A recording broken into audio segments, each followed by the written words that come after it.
मालती देवी के घर पर रोज रात के खाने को लेकर लड़ाई होती थी कि रात का खाना कौन बनाएगा। मालती देवी की दोनों बहुएं एक नंबर की कामचोर और आलसी थी। शाम होते ही दोनों को इतना आलस आता था कि रात का खाना बनाने में उनकी शामत आती थी। रात के 8 बज गए थे। मालती देवी को भूख लग गई थी। दोनों में से किसी ने खाना नहीं लगाया। रिया, ओ रिया बहू। मालती देवी की छोटी बहू रिया अपने कमरे से बाहर आती है। जी माँ जी। आज खाना नहीं बनेगा क्या? आज तो अर्चना दीदी की बारी थी, मैं रसोई में जाकर देखती हूँ उन्होंने क्या बनाया है। रिया रसोई में जाती है तो वहां कोई नहीं था। माँ जी, रसोई में तो कोई नहीं है, खाना भी नहीं बना। जाकर अर्चना को बुला ला। रिया अर्चना के कमरे में जाती है तो वो कान में हेडफोन लगाकर गाने सुन रही थी। रिया जोर जोर से चिल्लाती है, दीदी, अर्चना दीदी। क्या बात है रिया, आपको माँ जी बुला रही हैं। अर्चना बाहर मालती देवी के पास आती है। माँ जी, आपने मुझे बुलाया? अर्चना बहू, अभी तक खाना क्यों नहीं बनाया? रात के 8 बज गए हैं। राहुल और संदीप के आने का वक्त हो गया है। माँ जी, रात का खाना मैं क्यों बनाऊं? कल रात का खाना मैंने बनाया था, तो आज रात का खाना रिया बनाएगी ना। मैं रात का खाना क्यों बनाऊंगी? मैंने सुबह का नाश्ता और दोपहर का खाना भी बनाया था। मैं बहुत थक गई हूँ, मैं तो अपने कमरे में आराम करने जा रही हूँ। माँ जी, रोज रोज रात का खाना मैं नहीं बनाऊंगी। आप एक काम कीजिए, पूरे महीने का एक चार्ट बना दीजिए कि कौन कौन कब कब खाना बनाएगा। 5 लोगों के परिवार में अब खाना बनाने के लिए चार्ट बनाना पड़ेगा। माँ जी, मैं संदीप जी को फोन करके बोल देती हूँ कि वो खाना बाहर से ले आए। अर्चना अपने पति संदीप को फोन करती है। संदीप जी, आज आप सबके लिए बाहर से खाना पैक करा कर ले आइए। मैं खाना बाहर से ले तो आऊंगा, लेकिन लेट हो जाएगा। अभी मैं ऑफिस से निकला हूं, अब खाना पैक कराने होटल जाऊंगा तो मुझे घर आने में 10 बज जाएंगे। कोई बात नहीं, 10 बज जाए तो बज जाए, लेकिन मैं तो खाना नहीं बनाने वाली। संदीप सबके लिए खाना पैक कराकर रात के 10 बजे घर आता है। भूख के मारे मालती देवी की आंतें कुलबुला रही थी। वो तो खाने पर टूट पड़ती हैं। माँ जी, थोड़ा इंतजार तो कर लेती, मैं सबके लिए खाना परोस ही रही थी। बहू, मैं रात के 8 बजे से खाने का इंतजार कर रही हूँ, अब मुझसे नहीं रहा जा रहा था। बाकी लोग भी खाना खाकर सोने चले जाते हैं। दूसरे दिन अर्चना ने सुबह और दोपहर का खाना बनाया। शाम होने वाली थी। आज सुबह और दोपहर का खाना दीदी ने बनाया है। रात का खाना बनाने की जिम्मेदारी मुझ पर आ जाएगी। मैं अपना फेवरेट टीवी सीरियल नहीं छोड़ने वाली। रिया ने अपने दाहिने हाथ की उंगली पर पट्टी बांध ली और उस पर लाल रंग लगा लिया। अर्चना ने रिया की उंगली देखी। ये तुम्हारी उंगली को क्या हो गया रिया? सुबह तक तो तुम्हारी उंगली बिल्कुल ठीक थी। देखो ना दीदी, आज शाम बाथरूम के दरवाजे से मेरी उंगली कुचल गई, बहुत दर्द हो रहा है। अब रात का खाना कौन बनाएगा? आपको ही बनाना पड़ेगा दीदी। मैंने आज सुबह और दोपहर का खाना बनाया है, मैं रात का खाना नहीं बनाऊंगी। तभी अर्चना के पास संदीप का फोन आता है। हेलो अर्चना, आज मेरे कुछ दोस्त रात के खाने पर घर आ रहे हैं, तुम कुछ अच्छा सा बना लेना। संदीप फोन रख देता है। दोस्तों को भी आज ही आना था। अब अर्चना को सबके लिए अकेले ही पकवान बनाने पड़ते हैं। रिया रसोई में आकर कहती है, दीदी, आज तो आपने बड़ा अच्छा खाना बनाया, बड़ी अच्छी खुशबू आ रही है। रिया गाजर के हलवे की तरफ हाथ बढ़ाती है। अभी खाने को हाथ मत लगाना रिया, पहले सारे गेस्ट खा लेंगे, उसके बाद किसी को खाने को मिलेगा। ये क्या दीदी, जब मैं खाना बनाती हूँ तब तो मैं ऐसा नहीं करती। अर्चना गुस्से में वहां से चली जाती है। थोड़ी देर बाद जब संदीप अपने दोस्तों के साथ घर आता है तब, संदीप, आज आप रात के खाने का हिसाब कर ही दो कि कौन रात का खाना बनाएगा। मैं तो आज के बाद रात में रसोई में नहीं जाने वाली। हाँ, तो मैं भी रात में रसोई में नहीं जाने वाली। रिया, ये सब क्या है? घर में मेहमान आए हैं और तुम हो कि झगड़ा कर रही हो? राहुल रिया को चुप कराता है। अर्चना टेबल पर सबके लिए खाना लगाती है। वाह भाभी जी, क्या खाना बनाया आपने, मजा आ गया। हाँ, ऐसा लग रहा है जैसे किसी रेस्टोरेंट में बैठकर खाना खा रहे हैं। पनीर की सब्जी और मिलेगी भाभी जी।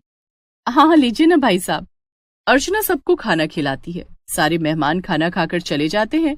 फिर घर की औरतें खाना खाने बैठती हैं। संदीप जी, आपने रात के खाने का क्या सोचा है?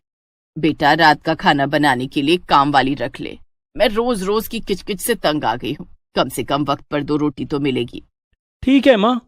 संदीप रात का खाना बनाने के लिए काम वाली को बुलाता है। 5 लोगों के हिसाब से 1 महीने का 10,000 रुपया लगेगा। 10,000 रुपए? ये तो बहुत ज्यादा है। इससे कम नहीं होगा साहब, दाल सब्जी रोटी सब बनानी पड़ेगी। 5 लोग हो तो 20 रोटियां तो बनानी पड़ेंगी। रख लेते हैं भैया, महीने के 5,000 आप दे देना और 5,000 मैं दे दूंगा। ठीक है राहुल। काम वाली रख ली जाती है, लेकिन पहले ही दिन से उसने अपने रंग दिखाने शुरू कर दिए। वो 8 बजे रात पे काम पर आई। मंजू, तुझे 6 बजे आने के लिए कहा था, तू 2 घंटे लेट क्यों आई? मालकिन, मेरे बेटे की तबीयत खराब हो गई है, उसे लेकर डॉक्टर के पास गई थी, इसलिए लेट हो गई, कल से मैं टाइम पर आएगी। ऐसा कहकर वो रसोई में चली गई। 1 घंटे में उसने खाना बना लिया। जाते समय उसने मालती देवी से एडवांस रुपए मांगे। मालकिन, मुझे 5,000 रुपए एडवांस दे दो, बाकी के 5,000 आप महीने के अंत में दे देना। लेकिन आज तो तेरा पहला ही दिन है, मैंने बताया था कि मेरे बेटे की तबीयत बहुत खराब है, उसके इलाज के लिए पैसे मांग रही हूँ। मालती देवी अपने बड़े बेटे संदीप से पैसे मांगकर मंजू को दे देती है, लेकिन पैसे लेकर वो 3 दिन काम पर नहीं आती है। तीनों दिन खाना बनाने के लिए दोनों बहुओं में फिर से झगड़ा होने लगता है। मैंने कह दिया ना, मैं रात को रसोई में नहीं जाऊंगी। मैं भी रात को रसोई में नहीं जाऊंगी। आप दोनों शांत हो जाओ, मैं खाना बाहर से मंगा देता हूँ। राहुल, मेरे लिए पनीर चिली और नूडल्स मंगा देना, मेरे लिए कढ़ाई पनीर और नान मंगा देना। राहुल सबके लिए उनका मनपसंद खाना मंगाता है, लेकिन उसके काफी पैसे खर्च हो जाते हैं। आज तो बहुत पैसे लग गए, रात का खाना बहुत महंगा पड़ रहा है। काम वाली को 10,000 रुपए देने के बाद भी बाहर से खाना मंगाना पड़ रहा है। तुम दोनों चिंता मत करो, कल से रात का खाना मैं बनाऊंगी। 2 दिन तक रात को मालती देवी रसोई में जाकर सबके लिए खाना बनाती हैं। तीसरे दिन जब मंजू काम पर आती है, मंजू, तू 3 दिन क्यों नहीं आई? मालकिन, मेरे बेटे को अस्पताल में भर्ती करना पड़ा, मैं 3 दिन से अस्पताल में थी, तो काम पर कैसे आती? उस दिन मंजू ने खाना बनाया तो सबने राहत की सांस ली। थैंक गॉड कि मंजू काम पर आ गई। लेकिन मंजू कुछ दिन काम पर आने के बाद फिर गायब हो जाती है। उसके न आने पर रात को रसोई में कोई नहीं जाता। मालती देवी को ही रात का खाना बनाना पड़ता। इस तरह मंजू महीने के 15 दिन छुट्टियों पर ही रही और महीने के आखिर में आकर वो पूरे पैसे भी ले गए। ये सब कुछ देखकर संदीप, राहुल और मालती देवी ने कुछ डिसाइड किया। दूसरे दिन मंजू काम पर नहीं आई। माँ जी, आज मंजू क्यों नहीं आई? उसे मैंने काम से निकाल दिया है। माँ जी, आपने मंजू को काम से निकाल दिया तो रात का खाना कौन बनाएगा? उसी समय संदीप और राहुल ऑफिस से घर आ जाते हैं। अरे, आप दोनों इतनी जल्दी घर आ गए, अभी तो शाम के 6 बजे है। हाँ, अब से हम दोनों जल्दी ही घर आएंगे। इतना कहकर दोनों भाई रसोई में चले जाते हैं। संदीप सबके लिए चाय बनाने लगता है और राहुल सब्जी काट रहा होता है। चाय बनाने के बाद संदीप सबको चाय देता है। भैया, ये चाय आपने बनाई है? हाँ रिया। राहुल कहाँ है? वो रसोई में है। रिया और अर्चना दोनों रसोई में जाती हैं तो देखती हैं कि राहुल सब्जी बना रहा होता है। राहुल, ये आप क्या कर रहे हैं? सब्जी बना रहा हूँ। लेकिन सब्जी आप क्यों बना रहे हैं? तो कौन बनाएगा? मंजू को आप लोगों ने काम से क्यों हटा दिया? तभी संदीप वहां आ जाता है। मंजू महीने में 15 दिन काम पर आकर महीने के पूरे 10,000 रुपए ले गई। बाकी के 15 दिन हमने बाहर से खाना मंगाया, या फिर माँ ने खाना बनाया, या फिर माँ ने खाना मंगाया। हम इतने पैसे बर्बाद नहीं कर सकते और ना ही बुढ़ापे में माँ से काम करवा सकते हैं। इसलिए हम दोनों भाइयों ने ये डिसाइड किया है कि अब से रोज हम ऑफिस से जल्दी घर आएंगे और रात का खाना हम दोनों मिलकर बनाएंगे। लेकिन इससे आप लोगों की जॉब पर इफेक्ट पड़ेगा। हाँ, इस तरह रोज रोज आप लोग ऑफिस से जल्दी घर आएंगे, ये ठीक नहीं है। कुछ तो करना पड़ेगा रिया, या तो हम लोग नौकरी कर लें या रात का खाना बना लें। तो हमने रात की रसोई की जिम्मेदारी उठाने की सोची है। आखिर माँ को वक्त पर खाना देना हम भाइयों की ही जिम्मेदारी है। नहीं संदीप, हमें माफ कर दीजिए, आप दोनों ने हमारी आंखें खोल दी। ये जिम्मेदारी हमारी है जिसे हम भूल गए थे। आप दोनों कमरे में जाकर आराम कीजिए, आज से रात का खाना मैं बनाऊंगी। नहीं दीदी, आप अकेले खाना नहीं बनाएंगी, मैं आपकी मदद करूंगी। उस दिन से दोनों बहुएं मिलकर रात का खाना बनाने लगी और मालती देवी के परिवार में रात की रसोई का झगड़ा खत्म हो गया।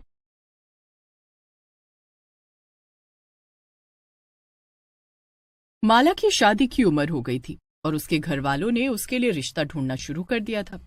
लेकिन माला को एक लड़का पसंद था। माला अपने घर पर जब उस लड़के के बारे में बताती है तो सब हंसी खुशी राजी हो जाते हैं। मगर माला की होने वाली सास बहुत कंजूस मक्खी चूस किस्म की थी। इस बात से अनजान माला अपने ससुराल पहुंच जाती है। आइए देखते हैं फिर कैसे होती है कंजूस सास की रसोई। मम्मी, पापा, मुझे आप दोनों से कुछ कहना है। हाँ हाँ, बोलो ना माला, क्या बात है? मम्मी, मुझे ना एक लड़का पसंद है और मैं उसी से शादी करना चाहती हूँ, तो आप लोग मेरे लिए रिश्ता ढूंढना बंद कर दीजिए। माला को लगा था उसके माता पिता ये सुनकर गुस्सा हो जाएंगे, लेकिन इसका एकदम उल्टा होता है। अरे माला बेटा, अगर ऐसी ही बात थी तो तुझे हमें पहले ही बता देना चाहिए था। हम लोगों को तेरी पसंद पर पूरा विश्वास है। वैसे उस लड़के का नाम क्या है? पापा, लड़के का नाम मोहन है। वो यहीं पास के एक मोहल्ले में रहता है और बैंक में नौकरी करता है। तो क्या आप लोग मेरे रिश्ते की बात करने उसके घर जाएंगे? जरूर बेटा, पहले हम उसके घर के बारे में थोड़ा पता करेंगे और फिर हम खुद वहां रिश्ते की बात करने जाएंगे। तू बिल्कुल चिंता मत कर। ये सुनकर माला बहुत खुश हो जाती है। उसे तो यकीन ही नहीं हो रहा था कि आखिर उसकी शादी मोहन से होने वाली थी। लेकिन कुछ दिन में जब माला के मम्मी पापा अपने जानने वाले लोगों से मोहन के घर के बारे में पता लगवाते हैं तो वो थोड़ा परेशान हो जाते हैं। मम्मी पापा, क्या हुआ? कोई बात है क्या? आप लोग इतने परेशान क्यों लग रहे हैं? बेटा माला, हमने मोहन के घर वालों के बारे में पता किया और हमें एक अजीब बात पता चली है। क्या? वो क्या मम्मी? हमने सुना है कि मोहन की माँ बहुत कंजूस है। उनकी कंजूसी के किस्से तो पूरे शहर में मशहूर हैं। भला तू वहां कैसे रह पाएगी बेटा? ये सुनकर माला निराश हो जाती है। देखो बेटा, हम तुम्हें मना नहीं कर रहे। शादी करने का फैसला तुम्हारा है। अगर तुम अभी भी यही चाहती हो कि हम वहां रिश्ते की बात लेकर जाएं, तो हम चले जाएंगे। लेकिन हमारे ख्याल से तो ये तुम्हारे लिए ठीक नहीं। पापा मम्मी, आप दोनों चिंता मत करिए। कंजूस होना कोई गलत बात थोड़ी है। मैं सब संभाल लूंगी। लेकिन मुझे शादी तो सिर्फ मोहन से ही करनी है। उसकी माँ की कंजूसी से मुझे क्या करना? माला के मम्मी पापा फिर कुछ नहीं कहते हैं और अगले ही दिन जाकर माला के रिश्ते की बात कराते हैं।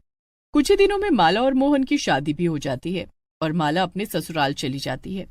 शादी के अगले दिन सुबह सुबह माला उठती है और सोचती है, आज ससुराल में मेरा पहला दिन है। सबसे पहले सबको बढ़िया चाय बनाकर पिलाती हूँ और कुछ अच्छा सा नाश्ता खिलाती हूँ। उसके बाद घर की पहली रसोई में दोपहर में खीर और अच्छा अच्छा खाना बनाऊंगी। लेकिन जैसे ही माला किचन की तरफ बढ़ती है, उसकी सास उसे रोक देती है। अरे अरे, क्या हुआ बहू? किचन में क्या करने जा रही हो? वो माँ जी, वो सबके लिए कुछ चाय नाश्ता बनाने जा रही थी। चाय का सुनकर माला की सास सुमन हड़बड़ा जाती है और उससे कहती है, अरे नहीं नहीं बहू, हम सुबह सुबह चाय नहीं पीते। अरे तुम्हें पता भी है चाय पीने से कैंसर हो जाता है। तुम तो एक काम करो, पानी गर्म कर दो। ये सुनकर माला तो हैरान ही रह जाती है। क्या पानी? हाँ, सुबह सुबह गरम गरम पानी पीना सेहत के लिए अच्छा होता है ना। तो सबके लिए पानी गरम कर दो। और कल शादी में बहुत सी रोटियां बच गई थी, उन्हें गरम कर दो, हम सब अचार से खा लेंगे। क्या सच में? हाँ और क्या। भला उन सब रोटियों को बर्बाद थोड़ी करना है, इसीलिए तो मैं उन सबको घर ले आई थी। जाओ सबके लिए नाश्ता तैयार करो, जैसा मैंने कहा है ठीक वैसे ही। माला चुपचाप किचन में चली जाती है और पानी गर्म करने लगती है। इसके बाद वो रोटियां गर्म करती है और जाकर डाइनिंग टेबल पर रख देती है। सभी लोग बिना कुछ बोले वही नाश्ता करने लगते हैं, इसलिए माला को भी करना पड़ता है। नाश्ते के बाद माला अपने कमरे में जाती है और सोचने लगती है, कितना अजीब परिवार है, कैसी सास है मेरी। भला अपनी बहू को ससुराल में पहले दिन कोई बासी रोटी और गर्म पानी पिलाता है। हद हो गई। अब तो मैं अपनी पहली रसोई में क्या बनाऊंगी ये भी समझ नहीं आ रहा। माला जाकर अपनी सास से ही पूछ लेती है, माँ जी, आज मेरी पहली रसोई है ससुराल में, तो खाना क्या बनाऊं? सास ये सुनकर सोच में पड़ जाती है। अगर अब ये खाना बनाने गई तो बड़ा सामान बर्बाद कर देगी, काफी नुकसान हो जाएगा। एक काम करती हूँ, इसे मना कर देती हूँ। क्या हुआ माँ जी, क्या सोचने लगी? बताइए ना क्या बनाऊं? अरे माला, रहने दे, ये सब हमारे यहाँ नहीं होता। और वैसे भी तूने सुबह पानी गर्म किया तो था ना, उसी को पहली रसोई मान ले। आज खाना मैं बना दूंगी, तू जाकर आराम कर। हाँ अच्छा ठीक है माँ जी। माला जाकर सो जाती है। जब वो दोपहर के खाने के लिए उठती है और जाकर देखती है तो दंग रह जाती है। माँ जी, ये सब क्या है? अरे बहू, शादी के खाने में रोटियों के साथ साथ दाल वगैरह भी बची थी, मगर दाल बहुत गाढ़ी हो गई थी, इसलिए मैंने उसमें जरा पानी डालकर उसे गर्म कर दिया। और रोटियां तो थी ही, हम सब मिलकर अब दाल रोटी खा लेते हैं। माला को तो ये सब देखकर चक्कर ही आने लगते हैं और वो अपने कमरे में वापस चली जाती है। वो अपनी माँ को फोन लगाती है और उनसे कहती है, माँ, आपने तो एकदम सही कहा था, मेरी सास बहुत ही ज्यादा कंजूस है। मुझे तो बिल्कुल समझ नहीं आ रहा मैं क्या करूं। हमारे घर में तो ऐसा बिल्कुल नहीं होता था। अब मैं क्या ही कहूँ माला बेटा, हमने तो पहले ही मना किया था। माला फोन रख देती है और सोच में पड़ जाती है। अगले कुछ दिनों तक ऐसा ही चलता रहता है और सास लगातार यही करने लगती है। वो कभी घर में सबको बासी खाना खिलाने लगती, तो कभी बिना नमक शक्कर का खाना बनाती, जिससे पैसे कम खर्च होते। एक दिन तो हद ही हो जाती है जब माला कमजोर होने की वजह से अचानक से बेहोश होकर गिर जाती है। माँ, माँ, माला बेहोश हो गई। जल्दी से उसके लिए नींबू पानी ले आओ। माला की सास जल्दी से किचन में से नींबू पानी लेकर आती है और मोहन को देती है। ये ले बेटा, पिला दे इसे। मोहन पहले माला के ऊपर थोड़ा पानी छिड़कता है और फिर उसे नींबू पानी पिलाता है, लेकिन नींबू पानी पीते ही माला उसे उगल देती है। छी, ये कैसा नींबू पानी है? न इसमें चीनी है न नमक, क्या? हाँ बेटा, वो मैंने सोचा सिर्फ नींबू डालूंगी तो फायदा होगा, इससे चीनी नमक भी बच गया। ये सुनकर मोहन को बहुत गुस्सा आता है, लेकिन वो कुछ कहता इससे पहले ही माला बोल देती है, मोहन रहने दो, कुछ मत कहो। माँ जी, मुझे कुछ दिन के लिए अपने मायके वापस जाना है, क्या मैं जा सकती हूँ? ये सुनकर सास खुश हो जाती है, बहू जा रही थी, इसका मतलब खाने पीने में और बचत। हाँ हाँ, क्यों नहीं, जाओ बहू, और जब तक तुम्हारा मन करे अपने मायके में मजे करना। इसके बाद माला अपने मायके आ जाती है। उसे देखकर उसके मम्मी पापा खुश तो बहुत होते हैं, लेकिन सबसे पहले उसकी माँ यही कहती है कि माला कितनी दुबली हो गई है। माला, ये तूने अपना क्या हाल कर रखा है? क्या तुझे अपने ससुराल में खाना नहीं मिलता?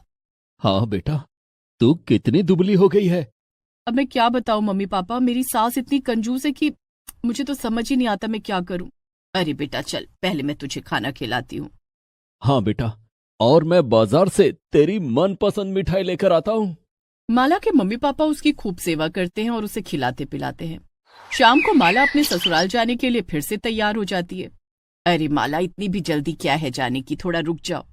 नहीं माँ, मैंने सोच लिया है, अब मुझे वापस जाना है और अपनी सास को सुधारना है। अब बहुत हो गया, क्योंकि अगर ऐसे ही चलता रहा तो आगे मेरे बच्चों का क्या होगा? सही कह रही है तू माला, पर तू करेगी क्या? देखती जाओ माँ, कुछ दिन में अपने आप पता चल जाएगा। इतना कहकर माला अपने ससुराल वापस पहुंच जाती है। अरे बहू, तू तो बड़ी जल्दी वापस घर आ गई, क्या बात है? माँ जी, मैं क्या सोच रही हूँ, क्यों ना हम कल घर में सत्यनारायण भगवान की कथा रखें। भगवान के काम में सास भी मना नहीं कर पाती और अपनी बहू से कहती है, अरे वाह, ये तो बहुत अच्छी बात है बहू, लेकिन ध्यान रहे ज्यादा खर्चा मत कर देना। हाँ हाँ ठीक है माँ जी, आप बिल्कुल चिंता मत करिए, मैं सब संभाल लूंगी। अगले दिन सुबह उठकर सास देखती है कि घर में अभी तक कथा की कोई तैयारी नहीं हुई थी। वो माला से पूछती है, क्या बात है माला, तुमने प्रसाद वगैरह कुछ बनाया नहीं क्या? अरे नहीं माँ जी, ये आप कैसी बातें कर रही हैं, उससे तो बड़ा खर्चा हो जाएगा ना। मैं अभी एक काम करूंगी, मोहल्ले में जाकर के सभी को कथा का न्योता दे आऊंगी और सबसे कहूंगी कि अपने घर से थोड़ा थोड़ा सामान ले आए, जैसे आटा, चीनी, मेवा, दही, और फिर जब सब आ जाएंगे तो हम उसी सामान से प्रसाद बना लेंगे। इससे हमारा तो बिल्कुल नुकसान होगा ही नहीं। ये सुनकर सास चौंक जाती है, ये तुम कैसी बात कर रही हो बहू, भला हम क्या कथा मांग मांग कर कराएंगे? तो क्या माँ जी, और मैं क्या कहती हूँ, हम थाली प्लेट इस्तेमाल करने की बजाय केले के पत्तल का इस्तेमाल करेंगे। उससे बर्तन धोने के साबुन की भी बचत होगी और पानी की भी, हमें बर्तन जो नहीं धुलने पड़ेंगे। तभी माला अपने मायके में फोन मिला देती है। हेलो, हाँ मम्मी, सुनो, आते वक्त जो ट्रैफिक सिग्नल के पास एक ढोंगी सा दिखने वाला बाबा बैठता है ना, उसे लेती आना। अरे वो दिखता तो पंडित जैसा ही है, तो हम लोग कथा उसी से करवा लेंगे। हाँ हाँ, इससे हमारी बहुत सारी दक्षिणा भी बचेगी। ये सब देखकर तो सास का सर ही चकरा जाता है और वो सब कुछ समझ जाती है जो माला उसे समझाना चाह रही थी। बस कर बहू, मैं सब समझ गई तू क्या कहना चाह रही है। रुक जा, बस कर, आज से रसोई तू ही संभालना, मैं बिल्कुल भी कंजूसी नहीं करूंगी, और आज कथा भी तू ही करा अच्छे से, मैं कुछ नहीं बोलूंगी। ये हुई ना बात माँ जी। इसके बाद माला बड़े अच्छे से कथा करवाती है और अगले दिन से घर की रसोई वही संभाल लेती है।